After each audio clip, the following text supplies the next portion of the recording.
जब बाली की मृत्यु हुई, जब राम जी ने बाली को बाण मारा और बाली गिरा, तो बाली ने आखिरी समय जानते हैं क्या किया? बाली ने राम से कहा, प्रभु ये मेरा बेटा अंगद है, अब मैं तो मर रहा हूँ, बाप हूँ, बूढ़ा हो चुका हूँ और आपके हाथों मर रहा हूँ, मेरी तो गति हो जाएगी, आपके दर्शन करते करते मर रहा हूँ, पर प्रभु मेरे मरने के बाद मेरे पुत्र का क्या होगा? इसलिए आज मैं अपने पुत्र अंगद का हाथ आपके हाथ में देता हूँ कि आज से आप पिता बनकर के इस पुत्र की रक्षा कीजिए। पिता का यही धर्म है कि वह अपने पुत्रों को भगवान के आश्रित करे और भागवत से ही आश्रित होगा कोई भी। और आपने अच्छे पिता होने का परिचय दिया है। आजकल माता पिता भागवत नहीं सुनते तो बच्चे भी नहीं सुनते, और बच्चे नहीं सुनते तो फिर संस्कार बिगड़ जाते हैं, तो बाद में माँ बाप रोते हैं। भाई 7 दिन जब आप यहाँ बैठेंगे तो हर बात को हम समझाएंगे, आप सुनेंगे, कुछ तो अंदर उतरेगा। और रेगुलर करते रहेंगे सत्संग तो बहुत सारा बदलाव हो जाता है। तो यही है अच्छे पिता का परिचय, जो अपने बच्चों को भागवत से जोड़ें। इससे नुकसान तो कुछ नहीं है। क्यों है नुकसान? सत्संग नहीं करेंगे तो वो गलत रास्ते पे जाने की संभावनाएं बढ़ती चली जाएंगी। तो आपके पुत्र अमित अग्रवाल जी को भी धन्यवाद कि आप अपने माता पिता को भागवत की कथा सुनवा रहे हैं और अपने पुत्र होने का परिचय दे रहे हैं। और आपकी धर्मपत्नी निकिता अग्रवाल जी, बड़ी पुत्री यजमान परिवार की भारती अग्रवाल जी, और आपके पति मनीष अग्रवाल जी उज्जैन से आप हैं। छोटी बेटी आरती अग्रवाल जी और श्री विश्वास अग्रवाल जी मुंबई से हैं। पोते आपके उर्विक अग्रवाल जी, अरविक अग्रवाल जी, आप उज्जैन से हैं। सब परिवार कनासिया वाले कहलाते हैं। आप सबका बहुत बहुत स्वागत सा परिवार का। आप सबको अच्छा लग रहा है? हमारी मधु माया देवी जी, मैया जी पिरौनिया मुरैना सुभाष नगर से आई हैं और आपने आज गौरी गोपाल आश्रम में वृद्ध माताओं के लिए 5 लाख रुपए का सहयोग करके वृद्ध माओं को एक कमरा बनवाकर साथ दिया है, सहयोग किया है।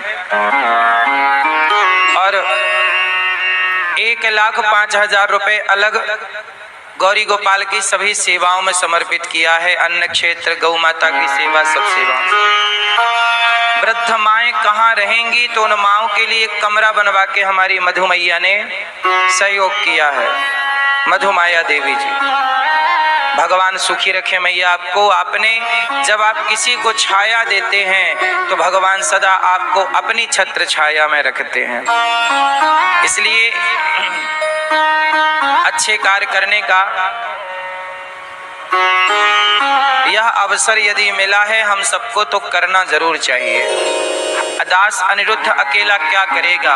आप सब साथ ना देते तो ये गौरी गोपाल में इतनी सेवाएं संभव थोड़ी हैं। इसलिए मुझे तो लगता है कि गौरी गोपाल की सारी सेवाएं आप सबके सहयोग और बल पर चल रही हैं। बिहारी जी आपके हृदय में प्रेरणा करते हैं और सब आपसे कराते हैं। हम तो निमित्त बन करके, केवल आपके दास बन करके रहते हैं। आप भी अभी यहाँ भागवत जी के पोथी पाठ चल रहे हैं। पितरों के लिए लोगों ने अपने कल्याणार्थ पोथी पाठ बिठाए हैं। अभी 17 मई को फिर यहाँ 17 मई से 23 मई भागवत जी के पोथी पाठ होंगे। आप भी अपने पितरों के लिए भागवत जी के पोथी पाठ करा सकते हैं।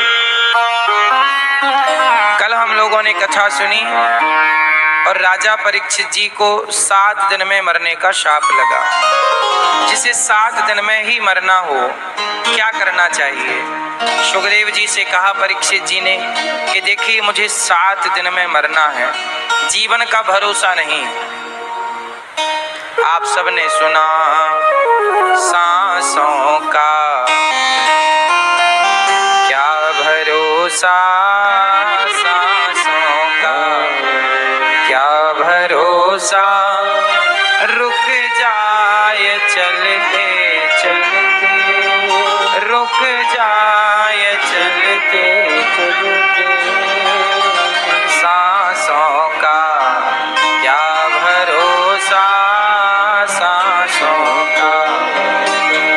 सांसें हमारी भरोसे की हैं कि बिन भरोसे की हैं? कैसी हैं भैया?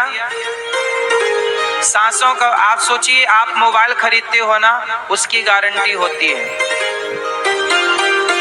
एसी खरीदते हो, वॉशिंग मशीन खरीदते हो, वस्तु खरीदते हो, उसकी गारंटी होती है, पर आपकी गारंटी नहीं।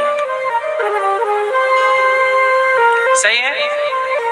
अभी मैंने देखा कि राजस्थान में हमारी कोई एक बहन, वो स्टेज पर कुछ शादी वादी में भजन गा रही थी, कुछ मतलब नाच रही थी, शादी में नृत्य कर रही थी। नाचते नाचते ही पता नहीं क्या हुआ और वो स्टेज पर ही खड़ी खड़ी गिर गई और मृत्यु हो गई। मतलब नाच रही हैं, खुश हैं, अचानक कोई बीमारी नहीं, कोई दिक्कत, जीवन का कोई भरोसा नहीं, कब व्यक्ति खड़ा खड़ा कहां से गिर जाए।